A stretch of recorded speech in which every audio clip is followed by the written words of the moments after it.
Steno संगीत में आपका स्वागत है।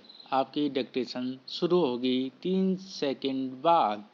3, 2, 1 एंड स्टार्ट। 12वां विश्व हिंदी सम्मेलन फिजी के नादी शहर में आयोजित हो रहा है। पहला विश्व हिंदी सम्मेलन नागपुर में 1975 में आयोजित किया गया था, जिसमें 30 देशों के प्रतिनिधि जुड़े थे। जहां तक विश्व भाषा के रूप में हिंदी की बात है तो 10 जून 2022 हिंदी सहित भारतीय भाषाओं के लिए एक ऐतिहासिक दिन साबित हुआ। इस दिन संयुक्त राष्ट्र महासभा में पारित बहुभाषावाद संबंधी एक प्रस्ताव में पहली बार हिंदी भाषा का उल्लेख हुआ। प्रस्ताव में बहुभाषावाद को बढ़ावा देने के लिए संयुक्त राष्ट्र की आधिकारिक भाषाओं के अतिरिक्त हिंदी, बांग्ला, उर्दू, पुर्तगाली और फारसी को संयुक्त राष्ट्र की सहकारी कामकाज की भाषा के रूप में स्वीकार किया गया। यह संयुक्त राष्ट्र के कामकाज के तरीके में बड़े परिवर्तन का संकेत है।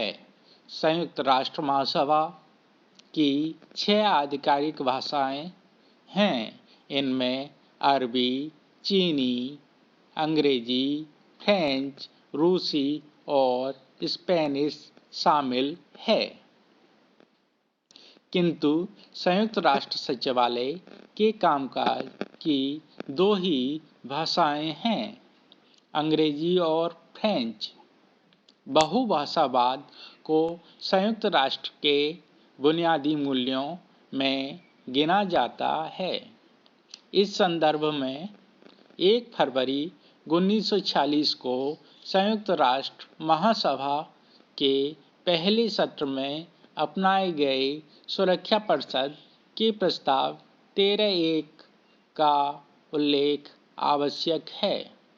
इसमें कहा गया था कि संयुक्त राष्ट्र अपने उद्देश्यों को तब तक प्राप्त नहीं कर सकता जब तक कि दुनिया के लोगों को इसके उद्देश्यों और गतिविधियों के बारे में पूरी जानकारी न हो। भारत इस उद्देश्य की प्राप्ति की राह में संयुक्त राष्ट्र के साथ खड़ा है। 2018 से ही भारत संयुक्त राष्ट्र के वैश्विक संचार विभाग के साथ साझेदारी कर रहा है, जिसका लक्ष्य हिंदी भाषा में संयुक्त राष्ट्र की पहुंच को बढ़ाना और दुनिया भर में हिंदी बोलने वाले लोगों को जोड़ना है। संयुक्त राष्ट्र की वेबसाइट और इसके इंटरनेट मीडिया खातों के माध्यम से हिंदी में संयुक्त राष्ट्र के समाचार पहले से ही प्रसारित किए जा रहे हैं।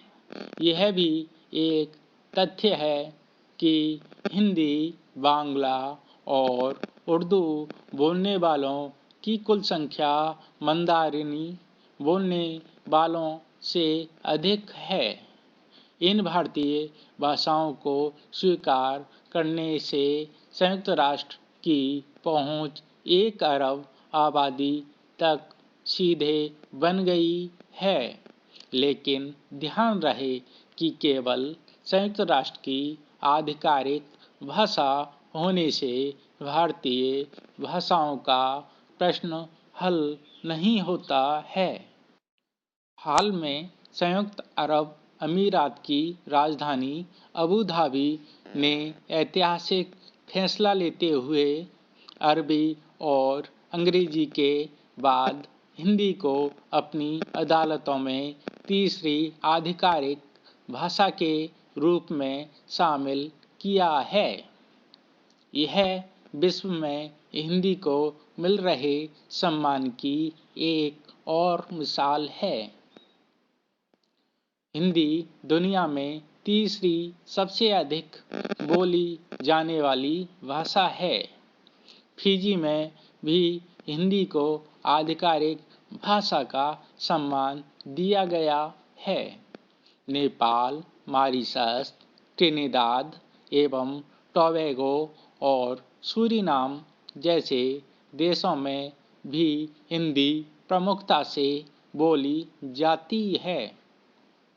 हिंदी को विश्व भर में लोकप्रिय बनाने और उसे संयुक्त राष्ट्र की एक आधिकारिक भाषा के तौर पर स्वीकार किए जाने की दिशा में भी जारी प्रयास निरंतर जारी हैं।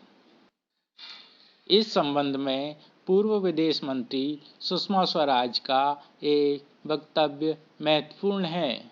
संसद में एक सवाल के जवाब में उन्होंने कहा था कि संयुक्त राष्ट्र में हिंदी को एक आधिकारिक भाषा बनाने में सबसे बड़ी समस्या संयुक्त राष्ट्र के नियम हैं। धन्यवाद।